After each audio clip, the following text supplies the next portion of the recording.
Hello and welcome back to another episode of Diabetics Doing Things. We're telling the amazing stories of people with diabetes from all over the world.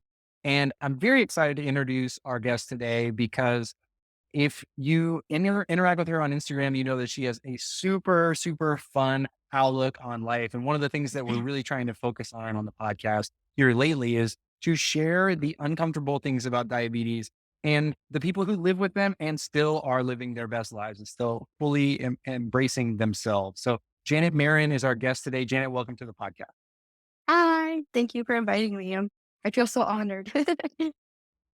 Well, we are honored by you coming to hang out with us today. So Oh, um, thank you. I know you live with diabetes and Mhm. are what we were looking for as a guest on this part of this series of the podcast is somebody who lives with diabetes and who lives with other complications. And I know you live with gastroparesis as well. So before we get to that, I'd love to talk about your diabetes diagnosis. I know you've lived with type 1 for 21 years, but what do you remember from your early days of being diagnosed with diabetes? Well, I was diagnosed at 6, and I always tell people that I don't remember my life before diabetes, like I was born that day.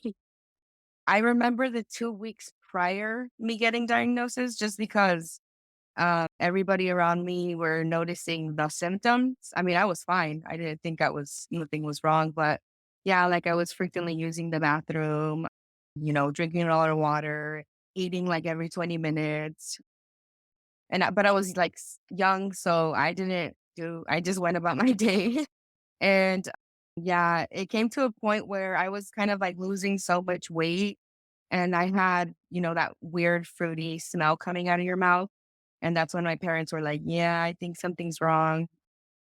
It was a Monday because I remember my dad was like, "You're not gonna go to school today, you're gonna go to the doctor." And I was like, "Okay, let's go." And so we went and they immediately checked my blood sugar because of the symptoms. And yeah, it was like it wouldn't even read, it just said high. And from the clinic, I got transported to the hospital. And I don't remember even being really sick though or feeling sick. I wasn't like vomiting or anything like that. So yeah, my parents were crying and I was like, "Why are you guys crying?" So I didn't understand the severity of it yet because obviously I was little. Yeah, and we went to the hospital and they told us it was at the time it was called juvenile diabetes. And so I was like, "What is diabetes? I don't even know that." I thought it was just like a flu and it would go away, but I was in the hospital for like a month and I missed a lot of school because even after that, like my blood sugars have always been like crazy. Like ever since I've been diagnosed, it's always been crazy. Like I've never had a good day or a good week where I'm like, yeah, today I'm so controlled. It's always been crazy. And so I ended up, going back to school and stuff and having to adjust to that. And it was weird though, because my parents never treated me like I was a sick person. I just did what I needed to do, and then I still didn't really understand what was happening, like, my parents didn't really explain, like, "This is gonna be a forever thing," so I just did what they told me to do, and I think within, like, 2 years, I was completely independent, like, doing my insulin shots, checking my blood sugars, and my parents would watch me, but I wanted to do it myself. Yeah, and growing up with diabetes, I just thought it was normal, like, I just did it until I started getting older and I noticed, okay, I'm the only one that's doing this. Hmm. And then that's when I was like, I think I'll have this forever. But that was like when I was already like in high school. And also because my parents never were like, you're sick or anything like that. So when people would be like, oh, you're sick, I'm like, no, I'm not. And then I just had diabetes probably until I was like 19. That's when my complications started. The first thing that I experienced, I guess, when it comes to complications, it was my kidneys. My kidneys weren't giving out. They weren't working properly anymore. So they put me on like treatment for it. And I changed completely like my lifestyle and I started taking my diabetes more serious, which was hard because all my friends were just like living life and I had to be really like strict because obviously they were like, it's either you do it or you don't, and your kidneys will be gone. And obviously I didn't want my kidneys to be gone. Yeah. So I did everything possible to basically kind of like reverse it, and everything that I did helped. And right now they're not at like 100%, but they're a lot better. And I'm not on any kind of medication for my kidneys, but I have, this other thing. And Well, then I I'm want to go sorry to back go really ahead. quick. I'm sorry to interrupt you. I Mhm. want to go back really quick because something you shared really resonated with me about like living with diabetes and not feeling sick. Like Yeah. not feeling like the day to day maintenance and all of the carb counting and dosing and constant like diabetes distress that's on our minds doesn't always like register as sickness because it's so lifelong. We know it's not going away. So for us, it becomes Yeah. normal. And it was so weird to me. It was actually yesterday I was thinking about this because I was checking in my Whoop, which is this app I use, like a health tracker app, and I had a couple weeks ago I had been sick, and so I had checked the sickness box, and now I like unchecked it, and I was like, yeah, like I'm not sick, and then I was like, yes, I am. Like, I'm always Mhm. sick, like, so like that Mhm. was an interesting thing to me of like, like sick days, like a regular, for an abled person who doesn't live with a chronic illness, like they have sick days and then non-sick days. And for us, like every day is a sick day. It's just how many sicknesses are we piling on? Yeah. And it's such an interesting, I don't know, it was kind of like a mind blowing moment for me. Yeah, definitely.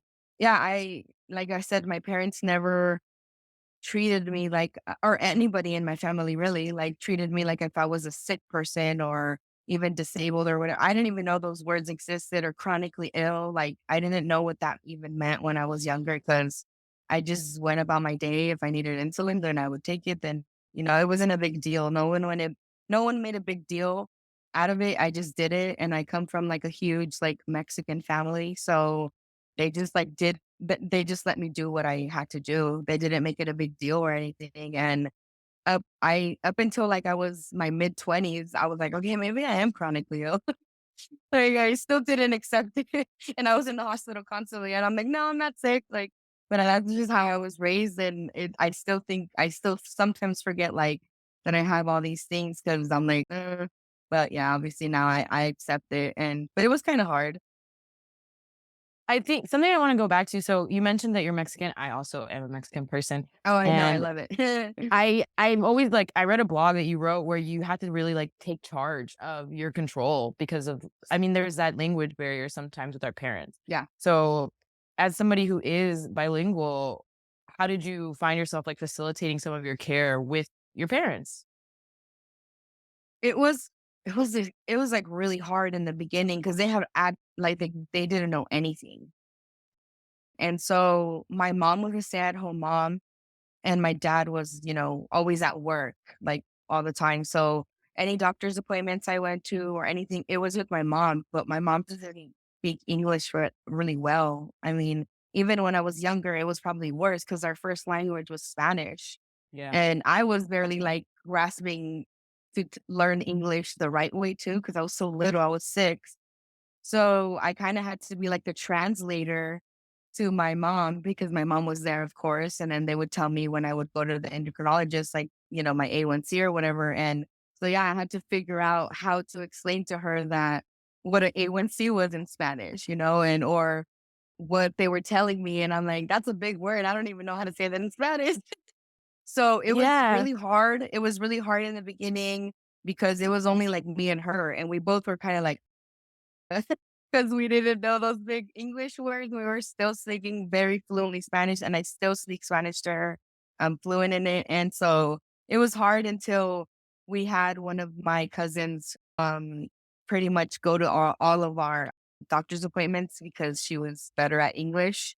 And yeah, growing up, it was always my mom and then my cousin going to doctor's appointments with me. And eventually, until I was, older, and probably in high school, that's when I started going alone with my mom, because I could translate better. But yeah, it was weird because back then too, they didn't really require a translator. Like Mm-mm. throughout the years, they started saying like, "Oh, you can't translate anymore. We have to get like a translator who's went to school and stuff." And I was like, "Well, I'm not lying to my mom, but it's okay. Like if you guys, But some of if us that's like, do. Some of us yeah, do, like Janet, okay? yeah, I know, I know, I did a couple times. No, Well, it was." Yeah. I'm glad we can laugh about it because like, yeah, that should for sure happen. Like, but at the same time, like we're doing an event that we're doing in English and Spanish, and we're using like the auto generated captions for most of the translation, but there isn't a like the diabetes terminology and the medical terminology doesn't just translate over. Like, and the Mm-mm. way that we even explain things is written first in English or like Latin. And so, Yeah. like, translating it over to Spanish, and then also translating in a way that actually makes sense to someone who's fluent in Spanish, but like that, those are two different things. So I'm glad to hear Yeah. that now that mandate the translation, because that's just the information alone, like is so much of the battle and like understanding how it all works and asking a 6-year-old to be able to understand that Yeah. at such an early age is just, there's no way that you're set up for success that way. Yeah. I Yeah. actually, I'm sorry. I didn't mean to No, cut you no, no, off. go ahead, go ahead, go ahead. That's how I started to like read a lot because I read a lot of books. But it all started because I was like, well, I need to learn these big words in English and somehow find a, the same word in Spanish and make it work. Because sometimes I would tell my mom things in Spanish and she was like, I don't know. I mean, in English, I'm sorry. She's like, I don't know what you're saying. So I'll try to like describe it. And it still happens to this day sometimes because I'll get a new diagnosis and I'll tell her and she's like, I don't know what you just said. So it still happens to this day, but I'm better at it, obviously, because now I'm better at my English and it works. And now I go to my doctor's appointments by myself. So Some that makes me think about how, and this is just like overall how I think in my brain, but it's like people always forget that one of the socioeconomic barriers to access with diabetes is language.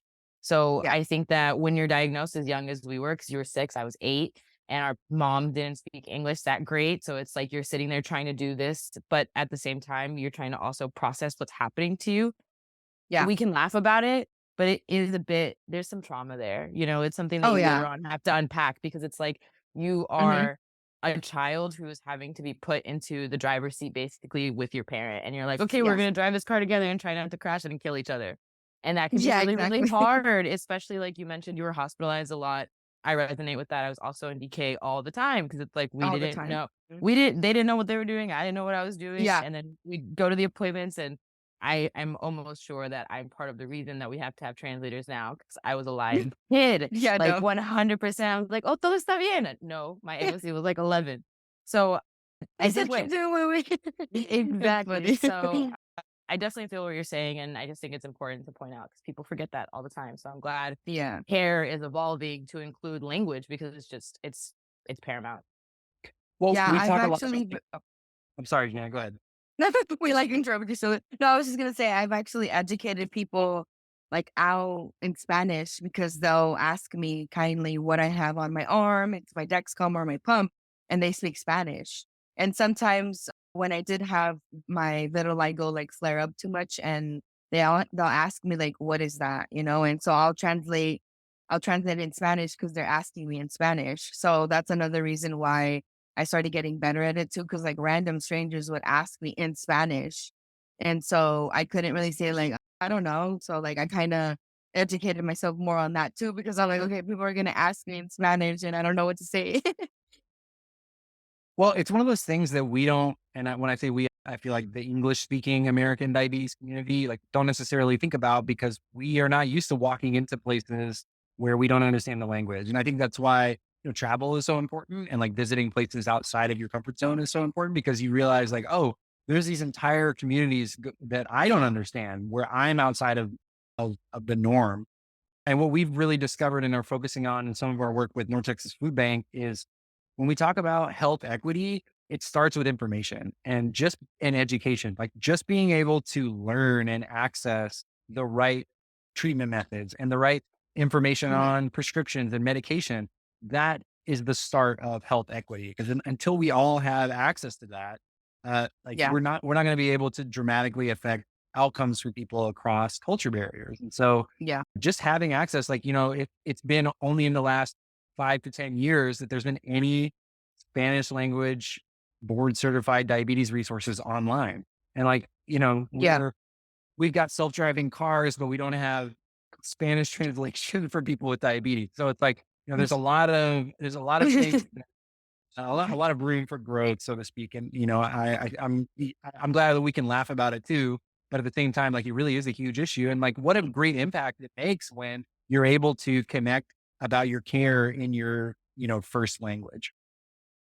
Yeah. Yeah. And I feel So comfortable sometimes talking Spanish more. But it is still difficult, like translating like medical things in Spanish, just because we don't have like a dictionary to go to Like, what and is a check. bolus? What is a bolus Right, in right, Spanish? What's exactly. bolus? Like, Don't I exist. don't know. I'm still looking for the word. Same, same. Like, we don't, like, you guys have books and all these things that you guys could kind of like fact check, and we don't. We kind of have to just wing it in a way. Because I haven't found like a book or anything that's kind of like, well, this is what it means, or, any kind of translation or that or anything. And I was like, dang, we're in 2023 and we don't have a book or anything. I was like, we need to change man, that. and like, even just the name, like, diabetes is like, it's just diabetes or diabetes, right? Like, it's like the Yeah, same word, diabetes. just like But with a that's Spanish not Yeah. accent. what Like, Mexicans that's not call it. They call it teniendo right. azúcar. You have sugar. Girl, Yeah. Sugar. bye. Oh, yeah. Yeah. So, again, just like, even there's no one-to-one like translation, no like dictionary of diabetes across all these languages. And, we're making progress, but I think that's something where, back to health equity is access to information. If you can't access any information, or there isn't anything, it's just auto translated from a browser or from a piece of technology that doesn't Yeah. really translate it in a way that's culturally going to resonate. Like, that's a real challenge, a real challenge. Yeah. And I'm literally the only one in my family who has type 1 diabetes. And sometimes when, my older relatives, like my tias, get diabetes, they'll call me crying, like, I have diabetes. And I'm like, what kind? And they're like, what do you mean, what kind? We don't have the same kind, tia. And so I'll have to explain to them, like, I'm sorry, it's still like a shock. Any diabetes is a shock, right? No one wants to have it. But yeah, they don't know the difference. And I'm like, why doesn't a doctor tell them a difference? I don't understand. That's the thing too. I'm like, doctors are not saying type 1 or type 2 or tipo uno, tipo dos. And they don't like explain it. They're like, oh, nomás tienes diabetes. Okay, well, what kind? And so Well, I'll have to explain it to them. So I'm I like, you think guys at are least lucky that. at that point, though, it's like, it's very similar to English. Like, people like, don't explain the difference between type 1 and type 2 very much either. And like, I think Yeah. sometimes, especially in those family scenarios, like, that can be where those sort of uncomfortable conversations happen, right? It's like, Hmm. there's just a lack of awareness, and we as people who are chronically ill have to educate one to one with like every person who comes up who's, genuinely curious or means well. They're asking about, a Yeah. CGM, or asking about a pump or something. And like, they mean well, but it does feel sometimes like they're encroaching on our personal space, or it's like, something that Right. we kind of Yeah. guard and hold like really close. And I'm sorry. No, no, no, go ahead. I've noticed that, sometimes when you correct a person and it is in Spanish, they get like offended, kind of in a way of like, oh, well, you know more than me. But I'm like, no, I'm just trying to like educate you. Like the one that you have isn't the same as the one I have, So they kind of get offended sometimes. I mean, English and Spanish, I've had both scenarios happen, but I tried the best way to be like nice and not like come out aggressive with it. Cause yeah, some people do like take it the wrong way when I correct them, like, oh no, that's not the one I have. Like, that's the one your grandma has, but I don't have that one. It's like So that TikTok sound when they're like, "Cause you got your degree and you know every damn yeah, thing." yeah, exactly. Exactly. That's how they make me feel. So yeah, so I mean, and I used to not wear like my pump out or my CGM or whatever because I hated the questions. I hated having to repeat myself over and over that I'm diabetic and no, it's not the one that your grandma has or whatever. So it became like annoying. And for a while, I wouldn't show like my gadgets or anything. But now, I mean, like, I don't care. But it was like, I think I just got like over just repeating myself over and over again because it happened all the time. And I also had like my vitiligo very like it had just like came out like I had it everywhere. So then I would get even more stares. So yeah, I was just like everybody would stare at me. Well, I want to talk about that because when we were building this episode and kind of planning out having you on, we were looking for somebody who lives with diabetes and gastroparesis. So I'd love to talk a little bit about gastroparesis, and I don't want you to have to do all of the education on that because we've had people on the podcast with gastroparesis before, but we haven't dug into talking about it as much. And so, like, for those listening and who don't know, it's a medical condition that affects the normal movement of the muscles in your stomach. So, like, paralyzed muscles in your stomach, gastroparesis, gastrostomach paresis doesn't, and paralysis. So, talk a little bit about sort of your treatment methods. And I think that you had just mentioned that, like, the vitiligo, is that what it's called? Or Oh, I The see what? that I'm you're sorry. like, vitiligo. It's vitiligo. Oh, It's vitiligo. Yeah. which is different. I think that's like a skin. Yeah. Can okay, you It's explain it to basically like, us, to our ignorant yeah, yeah. listeners, and to myself? That's like the least, like, I don't even worry about vitiligo because it's not painful or anything. But vitiligo is like a skin condition, and it's basically your skin pigmentation attacking itself. And when you get white spots all over your body, it's basically like not making your skin color. So basically, it's like no kind of protection, you know? So right, it's just, for my case, it's usually brought on by stress or something is going on in your body. And just like how, type 1 diabetes attacks your pancreas, it's the same way. Your body is kind of like so much in stress that it's trying to attack something. And of course, it attacked my skin pigmentation.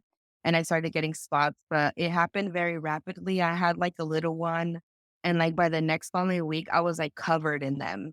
Like every morning I would wake up and I would notice a new spot. And they were like really big and all over my face, my arms, my legs.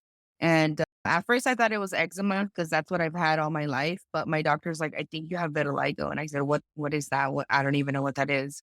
And that also happened around the time my kidneys were giving out. And that's why they told me your body is in so much stress because of your kidneys and your diabetes not being well controlled as well. My A1C wasn't great. So they said that it was caused on by my diabetes. But I mean, that's my case, obviously. But other people have different stories. But usually it's brought on by some kind of stress within your body. I got my A1C under control and everything, and they kind of started to disappear. I have them randomly here and there. And like, if you really notice or if you really stare at my face, I have some on my face still, but nothing compared to how I used to have it when I first got it. I'll have it forever because I still get little spots here and there when I do stress out sometimes, or my body is in a lot of stress and I'm in the hospital. I'll start getting them randomly, but not as much as I used to get them. And like, yeah, like before I was just super converted. And I was a little bit darker than I am now. And when I got diagnosed with vitiligo, like my whole skin complexion went like lighter. And it's weird because if I show you a picture of myself as a kid, I'm like darker. Like I've always been on the darker side of, the color spectrum. But now I'm like probably like 4 shades lighter than what I was before. So it's weird because I look at myself as a kid and I'm like, wow, I was really dark compared to myself now. So yeah, like it affects your whole body in a sense. And it happened, oh, to me, it happened super quick. It was like overnight. well, I think it, and thank you for explaining that. And I think it's part of the uncomfortable things about living with a chronic illness is that the stress that our bodies are under consistently opens us up to other autoimmune responses and other autoimmune reactions. Like you described it, it's just your skin basically doing what happened to our beta cells and our pancreases, where they just are Mhm. attacking each other until they're gone and they go away. And, and they often like can flare up as well, or like, have, peaks and valleys. But thank you for Yeah. sharing that. And I think, too, I want to kind of steer us back as well to gastroparesis, which is also a very common complication and side effect of a life with diabetes as Yeah. well. And so, what I kind of want us to, what I want our listeners to focus on is as we're talking about these things that can be very uncomfortable for people with diabetes to hear, that you also are still living your life you're living your life and you're letting your light shine along with these very heavy burdens, but it also allows you to be yourself. And I think that's what Yeah. I want people to focus on. And it looks like we lost Eritrea, but there she comes. She's coming back. All right, we Okay. got her. I was like, where'd she Uh, go? but she's back. So tell us a little bit about your diagnosis with gastroparesis and how you and your care team kind of built that plan for you and how you manage it. Okay. Yeah. um, I got officially diagnosed with gastroparesis 2017 in December. Prior to that, I've always had like a very weird, sensitive stomach. So I was already dealing with like stomach problems. Like I got my gallbladder taken out when I was 18. Um, so I've always like was very used to dealing with my stomach kind of acting up. But then it just started to become very severe to the point where like I would eat and I couldn't keep anything down. And the pain was just like unbearable. I would end up in the hospital because obviously I couldn't eat. My blood sugars were crazy. I would end up in DKA. And it was like a couple of months where I was just in and out of the hospital and they wouldn't tell me what was wrong. Like they would do tests on me and they were like, everything is fine. And I said, well, clearly something's not fine because I'm not okay.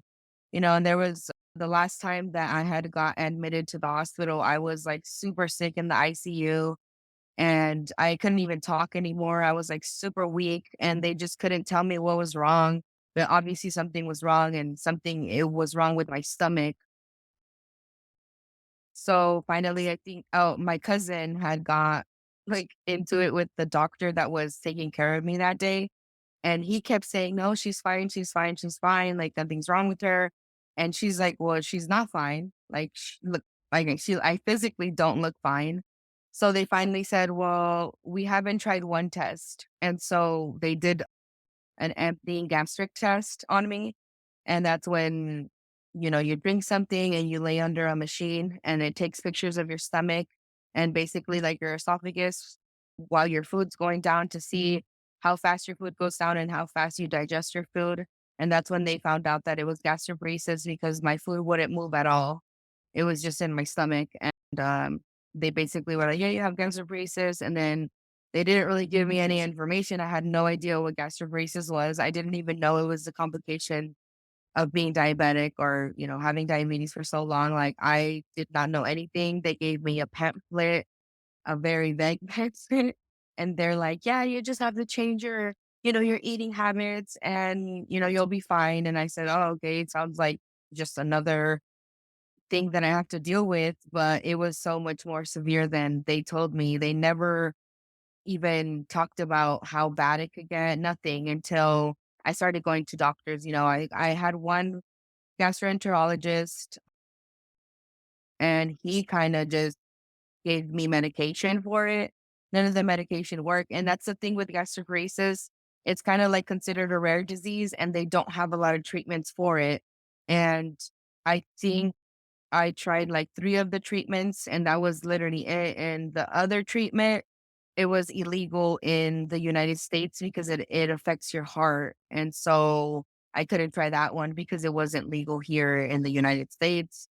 Other than that, there wasn't any kind of cure for it or like treatment besides medication that didn't work for me. And basically the medication was kind of like to help me move, like contract my muscles in my stomach and to try to help me move my food, but it just didn't work at all. And I didn't really like the gastroenterologist that I had, so I went to another one.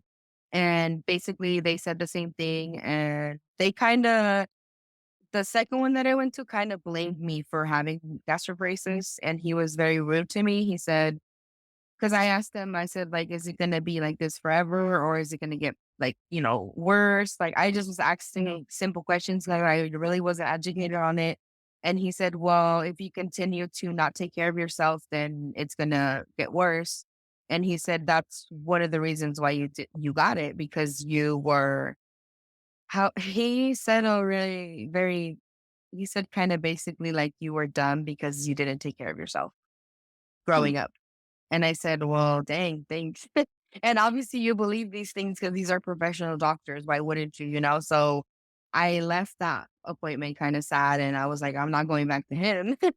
So I finally found another one and it's the one that I love. It was a female doctor and she helped me and still is trying to help me get better. I saw her because my primary care physician recommended me to her because she was talking about a gastric stimulator, and maybe I would qualify for it because of my gastroparesis. And the gastric stimulator is basically a stimulator, a little machine that's placed in your stomach, and it gives your stomach shocks so it could try to move your food. And unfortunately, I didn't really benefit from that either. I'm already at the highest voltage that they could put it on, but my doctor doesn't want to remove it either because she doesn't know if I get it removed, what if I get worse? So she's like, I'd rather just keep it in, and because what if it is doing a little bit of some work, And I was so sick before the stimulator, but I still continued to be sick with the stimulator. So that's why that's how we found out that it wasn't really working for me. But a lot of patients do have really good, experiences with that the stimulator. She's the only one who does it here in Nevada and Las Vegas. Like, no other doctor does it because they don't really see a lot of high success rates. So they're kind of like, I'm not going to waste my time to do it.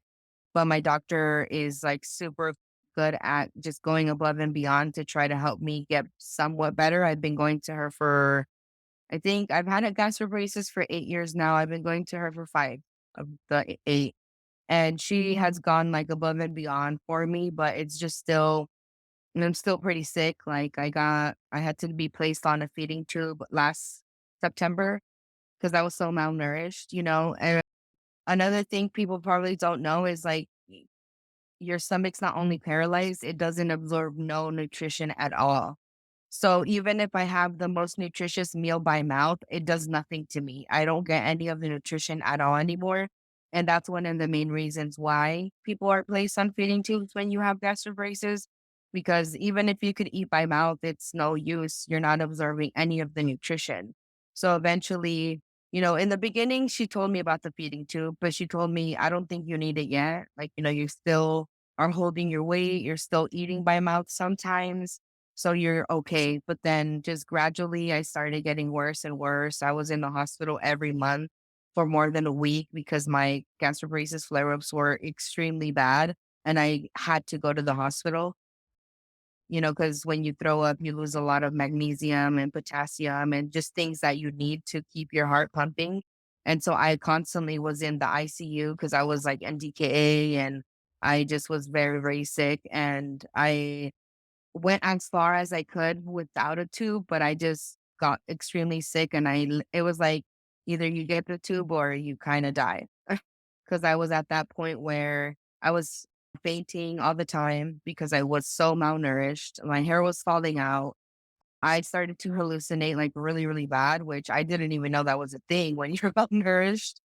I was hallucinating like crazy. And yeah, I was just getting really, really worse where I couldn't even walk on my own anymore. So yeah, like my parents took me to my doctor and she said, yeah, you need a feeding tube. And from the doctor's office, I went to the hospital because I was extremely sick. And yeah, I haven't had the best experience with my tube, but I keep my weight on now and I still go through flare ups, but we're still trying to figure out how I could somehow get more independent with my life and stuff because it's pretty hard right now. Most of my days I'm in bed because I'm in pain and nauseous.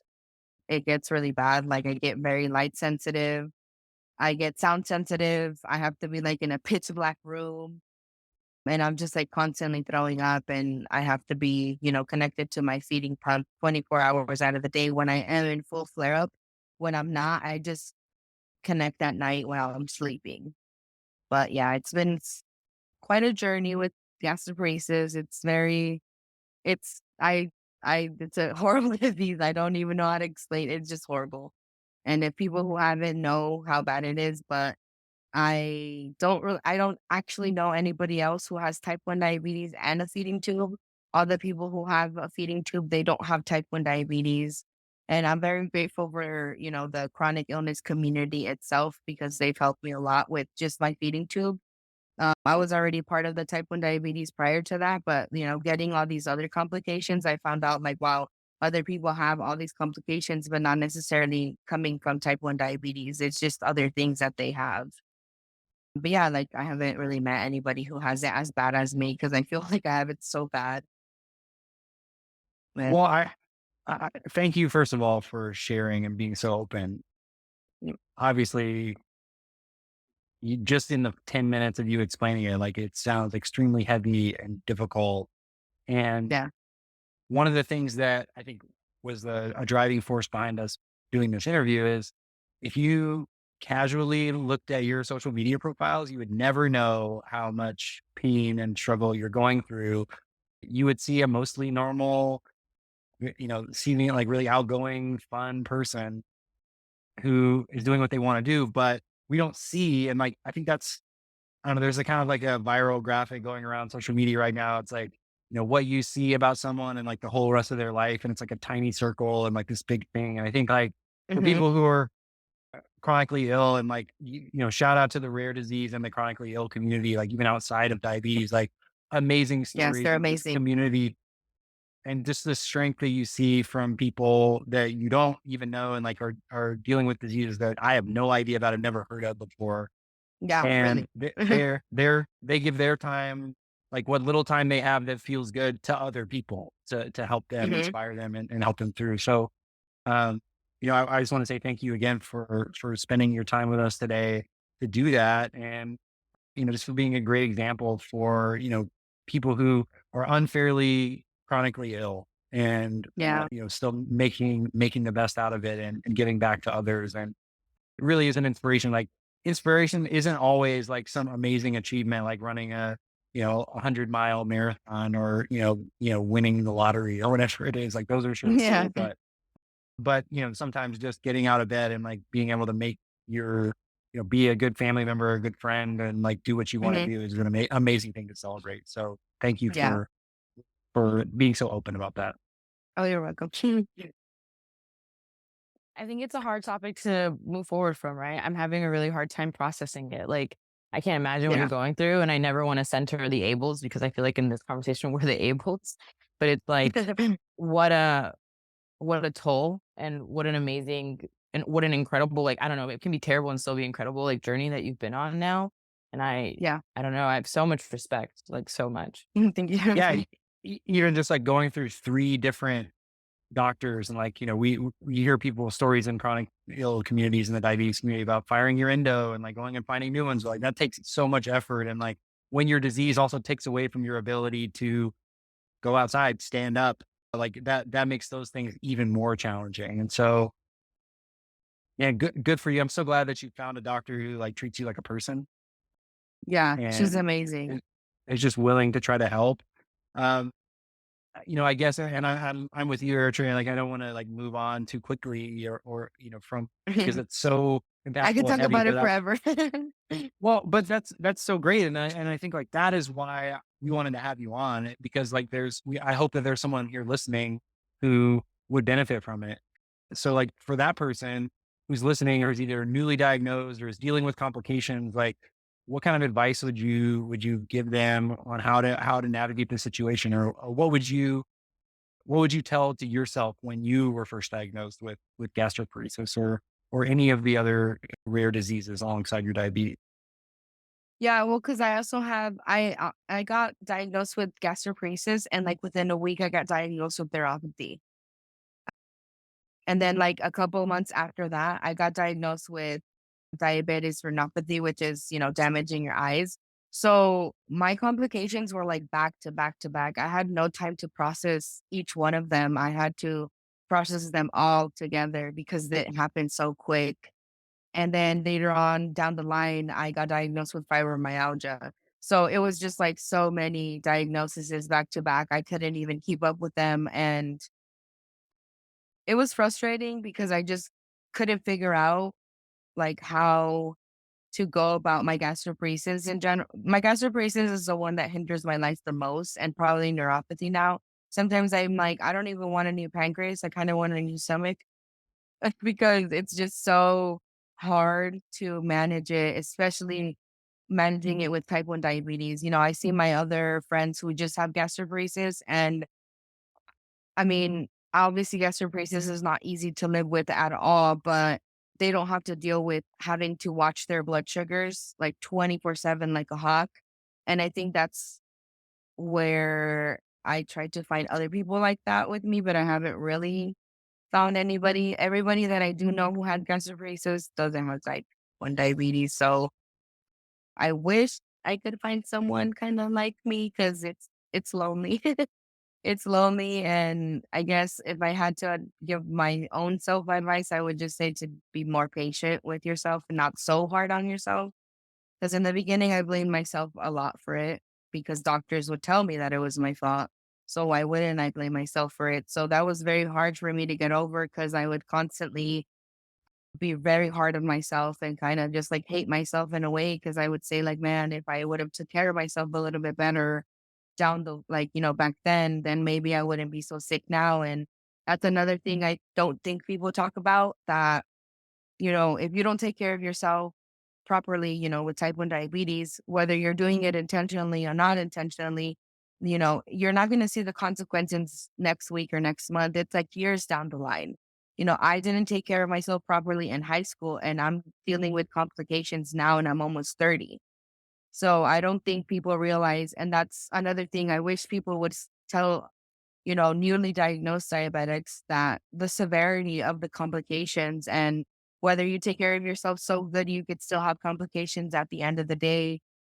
But yeah, like I get messages sometimes from moms and asking me like, how do I prevent my baby from having gastroparesis? And it's very hard to answer that question because even if you take care of yourself so well, you could still end up with gastroparesis and neuropathy and all the other complications that type 1 diabetes comes with.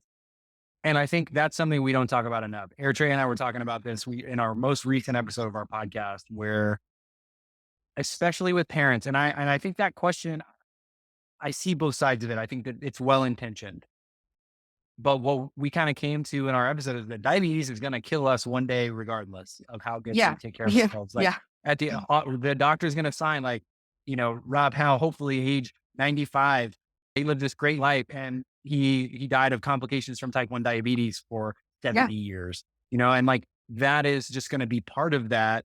And we're also all so different where you could have the best control in high school or throughout your young life and still get complications like neuropathy and gastroparesis because we're all different and our bodies Right. respond differently.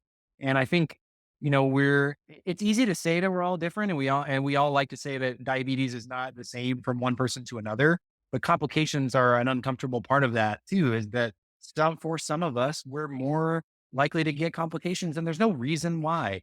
Like you said, Yeah. it's in high school, you didn't care as much about your diabetes. Who among us is not guilty of that?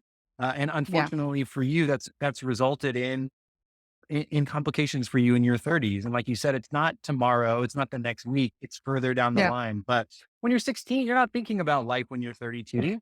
You're not thinking about No. life when you're 50. You're just thinking about that day and trying to make it through, your third period English class or make it through lunch Right. without everybody pointing at you. Like I think Exactly. and so again, like I just want to affirm to you, like you being vulnerable and talking about the uncomfortable parts of living with complications, especially the questions from other people, especially the uncomfortable moments, explaining Yeah. to strangers or even to people that you love, like in your family. Mhm. And, I think I actually know some people that I can maybe introduce you to that live with diabetes and gastroparesis. And I know it's not the same for everyone, but when you were just saying how lonely you felt, it just reminded me that of people that we've talked to from the podcast and from the community of who also felt lonely. And then they found people with diabetes and they found people like them. And I want to see if we can put you into to some people who may be able to at least make you feel a little bit less lonely sometimes because Yeah. of all the things that we can't control, one of the things that we can control collectively is being good community members, being good friends Mhm. and supporting each other even when it's uncomfortable. And so, Yeah. I want to thank you for having uncomfortable conversations with us and Of for course. being that voice to people because I know that you sharing your story will make a difference for someone else. I mean, I am affected dramatically today. I feel like Eritrea is too. And so, dude, uh, I don't know. I'm going to be cheering for you, whatever you want to do. So, Thank again, just you. thank you for being an awesome guest and for sharing your life publicly, because otherwise we wouldn't have found you, and we Right. wouldn't have been able to know and like hear your story. So that takes courage. And I just want to, I'm always going to be an advocate for people telling their story and opening up, because I know the power that that can have on somebody else. Thank you. I I'm sorry, we can edit this out. Are you rapping right now? I wanna have another question. Ask another question. Are you rapping? I am rapping. I've been, because I have another call, but Oh, it's okay. No, you're this fine. this is important. Don't ask it. Ask away. Okay. Well, I wanna go back for a second when we're talking about the healthcare professionals that stood around and said a bunch of shameful and guiltful stuff. Because can we fight? Like, can we fight in the street for real? Like, I I just mean, I was ready to fight all the time, but I mean, I didn't want to go to jail. I mean, I wanna because you were talking about how isolating it can be, right? So it's like, imagine going to that doctor's office and the professional that you're here to get help from is like, I'll help you, but also this is your fault." So overall, I know healthcare professionals do listen to our podcast, and they're not the ones who are perpetuating this kind of verbiage or conversation, but it's really, really, really important for a part of the complications conversation to not be guilt and shame, because I think that's what it's even rooted in with Yeah. the parents who ask the question. It's like, yes, I don't want my kid to go through this pain, but also, is there something shameful about my parenting a child with diabetes who later has complications, et cetera, et cetera, et cetera. So Mm. with guilt and shame and those being so rooted in diabetes community, it's just so important for us to eradicate it, because it has no place here and it's not helpful. Like, Yeah. it's not getting And you I get it all the anywhere. time still. Like my doctors don't do it to me because I chose my doctor specifically to have a great relationship with them because I see them more than I see my friends. So my doctors don't do that now. But even if I go to the hospital, sometimes I get it from doctors there. They're like, I've gotten told like, oh, well, you already have gastroparesis. What more do you want? Like, take care of yourself. Like, so rude to the point where I'm like in tears.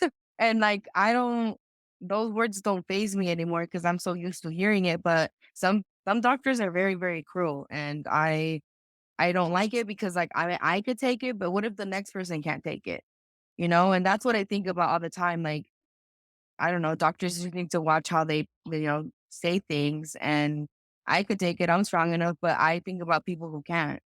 Like, what if they're like very vulnerable and not in the right headspace and you say that and they blame themselves for reals and you know that's not healthy mentally at all.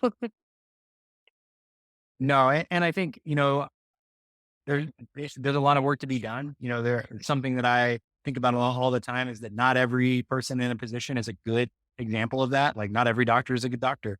Not every Yeah. business person is a good business person. Just like where people are people, and it's on a spectrum. But I'm glad that there's at least more physicians leading the way on the respect for patients, and there's more papers being written and more studies about better outcomes when you treat patients without the shame, without the stigma. Eritrea works on that in her professional life, like on a huge stigma campaign that just Mhm. advocates for people, because we see how damaging it can be to have that rhetoric. So Yeah. totally agree. Yeah, there needs to Um, be more changed. Janet, if people want to follow you, where should we point them? People want to connect with you. I actually only just have Instagram and Twitter. I don't have TikTok or Facebook or anything. I just have Instagram and Twitter. That's it. And it's J_Marin with 3 N's. So do I need to spell it out? Now we'll tag you in the show notes and on Okay. Instagram. But yeah, definitely give Janet a follow. And again, I just want to thank you for giving your time, for being with us today. No, And I want to thank you guys. You guys are amazing and super understanding when it came to me always canceling. I get so much problems when that happens. Like, you guys were amazing. I literally thought you guys were gonna be like, never mind, no, we're just gonna never interview you. no, we're not like that. Because we know, uh, we've been there. There's some Yeah, times no, where you're training, I was like, I ain't got it today, dude. that's So good. Yeah. you got grace with us always, and I'm so glad we made it happen. And Yeah, thank you also, so much. hopefully we'll do an event that you can come to sometime out in Las Vegas. Maybe that'll be coming sometime next year. Oh Spoiler alert. yeah. I would Maybe we'll definitely get to go. see you. Yeah. Just let me know. And Cool. if I'm not in the hospital, I'm there.